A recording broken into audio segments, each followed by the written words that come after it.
अस्सलामुअलैकुम, मैं हूं गुलिस्ता एडवोकेट और आज हम बात करने जा रहे हैं एक ऐसे केस के बारे में जिसने कानून, रिश्ते और समाज तीनों को झंझोर कर रख दिया है। सवाल सीधा है, अगर कोई पत्नी अपने पति के साथ रहने से इनकार कर दे तो क्या उसको आत्महत्या के लिए उकसाने, अबेटमेंट ऑफ सुसाइड के लिए दोषी माना जाएगा? देखिए, Punjab and Haryana high court ने हाल ही में एक ऐतिहासिक फैसला दिया है। उन्होंने इस फैसले को सुनाते हुए साफ कहा है कि नहीं, किसी भी पत्नी का पति के साथ रहने से इनकार कर देना आत्महत्या के लिए उकसाने के बराबर नहीं हो सकता है। लेकिन बात यही नहीं खत्म हो जाती है, इसके पीछे छिपी है एक दर्द भरी कहानी जिसके अंदर दर्द है, गलतफहमी है और कानून की सोच है।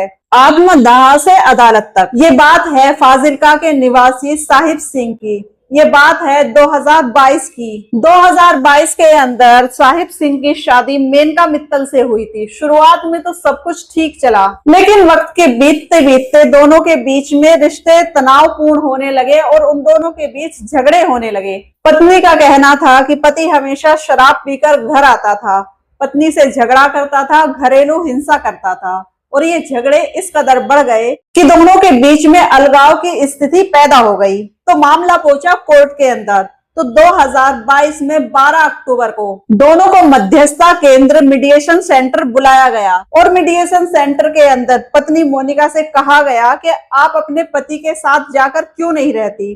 तो इस पर पत्नी का कहना था, मोनिका का, कि मैं अपनी सेफ्टी पर्पस के लिए अलग रह रही हूँ, मैं अपने पति के साथ नहीं रह सकती। मेरा पति मुझे मारता है और मेरे साथ घरेलू हिंसा करता है, इसीलिए मैं उनसे अलग रह रही हूँ। बस ये सब बात सुनकर ही मेनका के जो पति थे साहिब सिंह, उनको गुस्सा आ गया और वो कोर्ट की प्रक्रिया यानी कि मध्यस्थता केंद्र से उठकर घर चले गए। और उसी दिन उन्होंने घर पर जाकर एक वीडियो बनाया जिसके अंदर उन्होंने कहा है कि मेरी पत्नी और पत्नी के परिवार वालों ने मेरा घर तोड़ दिया है। और उसी दिन उन्होंने खुद को आग लगा ली।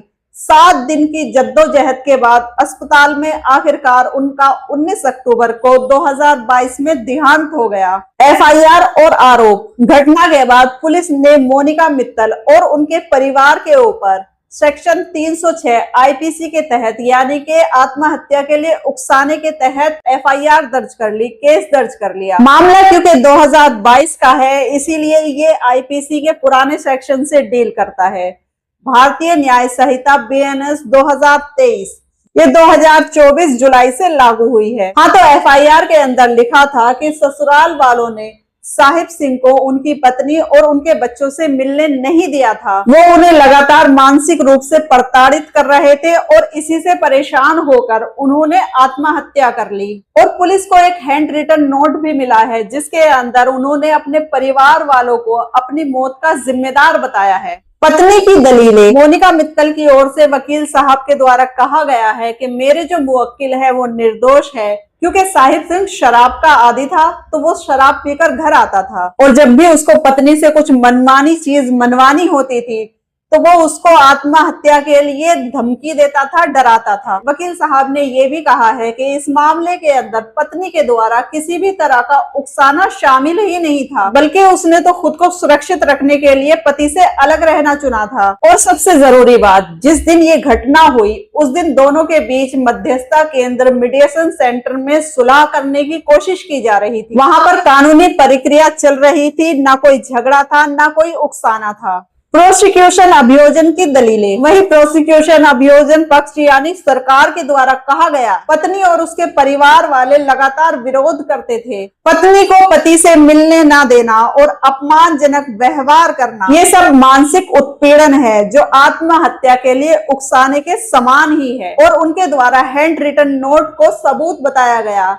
उन्होंने कहा है कि ये खुद मृतक ने अपनी मौत का जिम्मेदार ससुराल पक्ष को ठहराया है। ये सब दलीलें सुनने के बाद हाईकोर्ट की सोच और फैसला। देखिए, अदालत ने इस मामले को बहुत ही गहराई से देखा है। जस्टिस यशवीर सिंह राठौर के द्वारा कहा गया है, आत्महत्या के लिए उकसाना सिर्फ एक शारीरिक कार्यवाही नहीं हो सकती है, बल्कि उसको मानसिक आचरण से भी जोड़ा जा सकता है। लेकिन इस केस के अंदर पत्नी के आचरण को उकसाना नहीं कहा जा सकता है। कोर्ट ने कहा है कि अगर कोई पत्नी अपने पति के साथ रहने से इनकार कर दे तो ये उसका अधिकार है, ये उकसाने के अंदर नहीं आएगा, बल्कि पत्नी के द्वारा सेल्फ प्रोटेक्शन का एक हिस्सा भी हो सकता है। और ये सारी बातें कहते हुए ही एफआईआर को कोर्ट के द्वारा रद्द कर दिया गया है। यहाँ पर जस्टिस राठौर के द्वारा ये भी साफ कहा गया है कि अगर हम हर वैवाहिक विवाद को आत्महत्या के उकसाने की श्रेणी के अंदर रखें तो ये न्याय प्रणाली का दुरुपयोग होगा। कानून की समझ। अब बात करते हैं कानून की। भारत के अंदर आत्महत्या के उकसाने के लिए सेक्शन 306 आईपीसी का अर्थ ये होता है किसी व्यक्ति को जानबूझकर इस हद तक शारीरिक या मानसिक रूप से प्रताड़ित करना कि वो आत्महत्या करने पर मजबूर हो जाए। किसी विवाद और असहमति या दूरी उकसाना नहीं कहा जा सकता है। 2023 के अंदर आए नए भारतीय न्याय संहिता 2023, इसके अंदर भी यही अवधारणा रखी गई है। इसके अंदर कहा गया है किसी को आत्महत्या के लिए उकसाने के लिए उसको जानबूझकर दबाव या धमकी देना जरूरी है। मतलब इरादा होना और उसका सीधा असर होना दोनों ही साबित होना जरूरी है। और ये अब बीएनएस 2023 के सेक्शन नंबर 108 में दिया हुआ है। समाज और रिश्तों की सच्चाई। देखिए, आजकल समाज में रिश्ते हर रोज टूटते हैं, बिखरते हैं, ये एक सच है। लेकिन हर एक रिश्ते का टूटना अपराध नहीं होता है। कई बार लोग अपनी असफलता, मानसिक स्थिति और तनाव या लत को किसी दूसरे के ऊपर थोप देते हैं। और जब बात आत्महत्या जैसी दुखद और गंभीर घटना की होती है तो समाज तुरंत ही किसी को दोषी ठहरा देता है। लेकिन यहाँ पर जरूरी बात यह है कि कानून किसी भावना से नहीं चलता है। कानून चलता है सबूत क्या है और एक्यूज्ड का इरादा क्या है। तो इस फैसले ने हमें दो बातें सिखाई हैं। पहली तो ये कि हर आत्महत्या के लिए किसी को उकसाने वाला मान लेना सही नहीं है। कभी कभी जिम्मेदारियां और हमारी मानसिक स्थिति भी जरूरी होती है। और दूसरी ये है, हर महिला या पुरुष अपनी सुरक्षा के अधिकार के लिए किसी भी रिश्ते में रहने से ना कह सकते हैं। और यही असली न्याय की भावना है।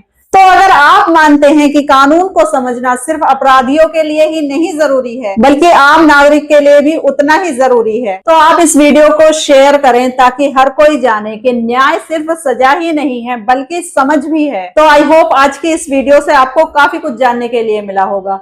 अगर इसके बारे में, इस मुद्दे के बारे में आपका कोई सवाल है, आपकी कोई राय है, तो आप हमें कमेंट सेक्शन में लिख सकते हैं। और अगर ये वीडियो आपको पसंद आई हो तो वीडियो को लाइक और शेयर जरूर करें। बाकी इसी तरह की इंफॉर्मेटिव वीडियो के लिए आप जुड़े रहिए हमारे चैनल से for legal update by Gulista advocate. Thanks for watching. Have a good day.